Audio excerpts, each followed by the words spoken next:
Hi, I'm Jay, and today we're going to talk about how to replace the collector cells in your Honeywell electronic air cleaner.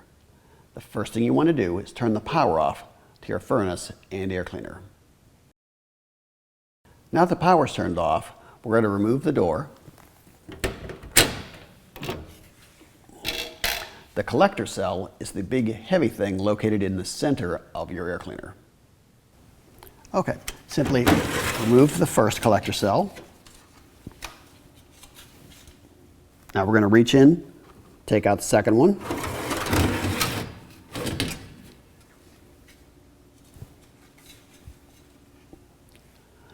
Now we're going to take our new cells,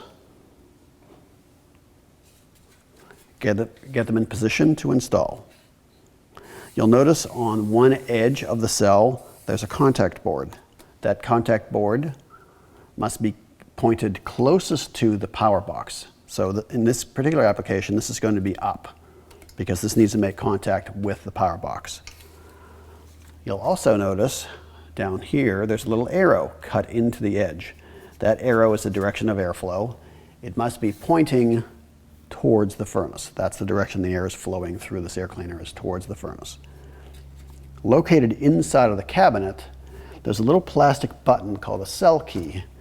It is there to prevent you from installing the cell upside down or backward. Okay, in this case, right now the arrow is pointing this way.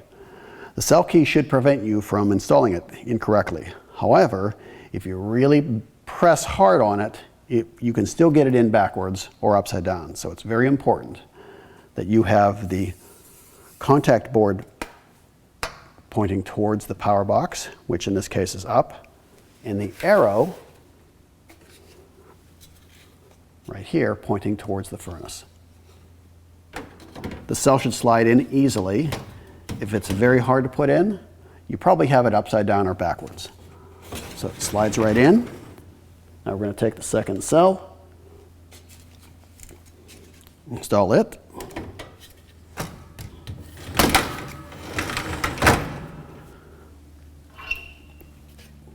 Install the door.